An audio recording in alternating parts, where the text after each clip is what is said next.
Do roku 1981, keď sa na plátnach kín objavil film Predaná nevesta s hudbou Bedřicha Smetanu, o juhočeskej dedinke Holašovice takmer nikto nepočul. Tamojší obyvatelia žili vo svojich malebných chalúbkach pokojným životom, no dnes sa sem hrnú davy domácich i zahraničných turistov. Veď kto by nebol zvedavý na unikátne obydlia v štýle sedliackého baroka, ktoré pôsobia naozaj ako z rozprávky. Tým skôr, že v roku 1998 boli zapísané na zoznam svetového dedičstva UNESCO.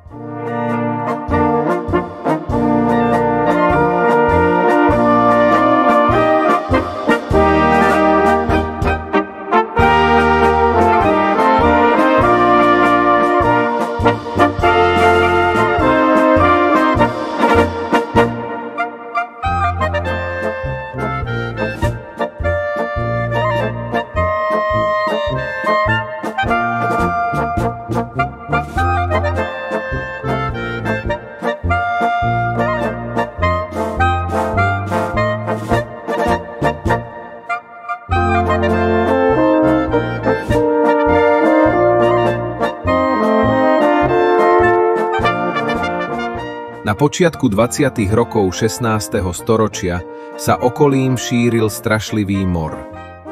Čierna smrť kosila celé dediny. Ľudia padali ako zrelé klasy počas žatvy. Tí, čo ešte vládali, denne odvážali mŕtvoly do pripravených jám v hlbokých šumavských lesoch. V Holašoviciach údajne zostala nažive len jedna slúžka a paholok. Kláštoru vo Vyššom Brode tak vyschol zdroj finančných príjmov, keďže obec platila mníchom 4 zlaté, 6 grajciarov, 26 denárov a 1 biely peniaz ročne. Prelát, ktorému obec patrila, musel povolať nových osadníkov zo susedného Nemecka a na nejaký čas im odpustiť všetky platby. Šľachtici z Českého Krumlova však takí zhovievaví neboli. Svojim poddaným neodpustili ani grajciar.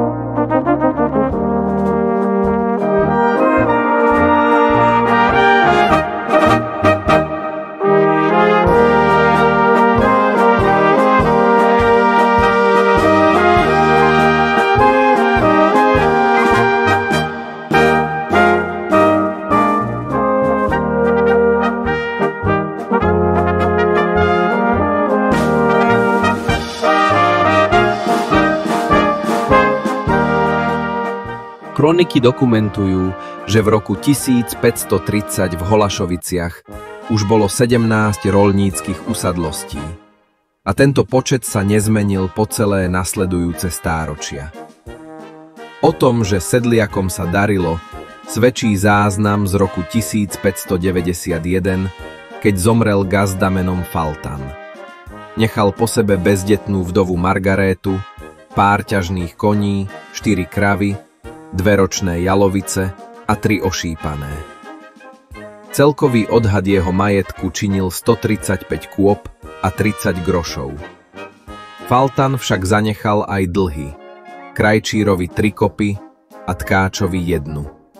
Či však môžeme veriť písomnostiam, spochybňuje iný úradný zápis, podľa ktorého gazda Matiáš Mačenko mal mať 22 rokov, jeho žena Uršula 16 a dcéra Katarína 14 rokov. Nuž, to sotva. Inak, ľudia sa v tých časoch nedožívali vysokého veku. Najstarším prípadom vraj bola istá slúžka Magdaléna, ktorej Hospodin doprial 45 rokov.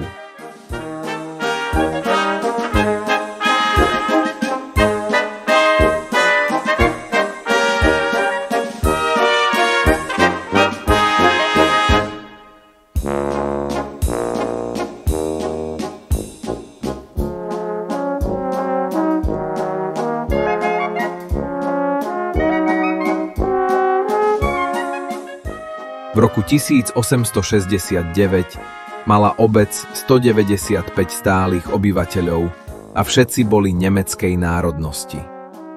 Rovnakú národnosť uviedli aj pri poslednom sčítaní v rakúsko-uhorskej monarchii, ktoré sa uskutočnilo v roku 1910. Až po vzniku Československej republiky sa niektorí obyvatelia prihlásili k českej národnosti. Svedčia o tom ich snahy o zriadenie českej školy. To sa však podarilo až v roku 1925. Lenže škola bola taká malá, že žiaci museli preliezať cez lavice a školník bol nútený odrezať kus tabule, aby vôbec vošla do triedy.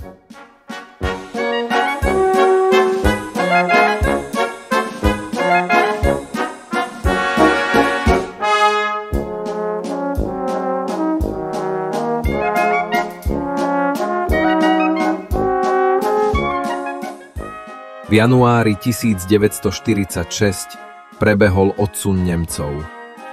Týkal sa drvivej väčšiny obyvateľov Holašovíc. Len pomaly ich nahrádzali Česi a ešte v roku 1950 bola štvrtina domov neobývaná. Dnes však, najmä vďaka turistickému ruchu, dedina doslova prekvitá.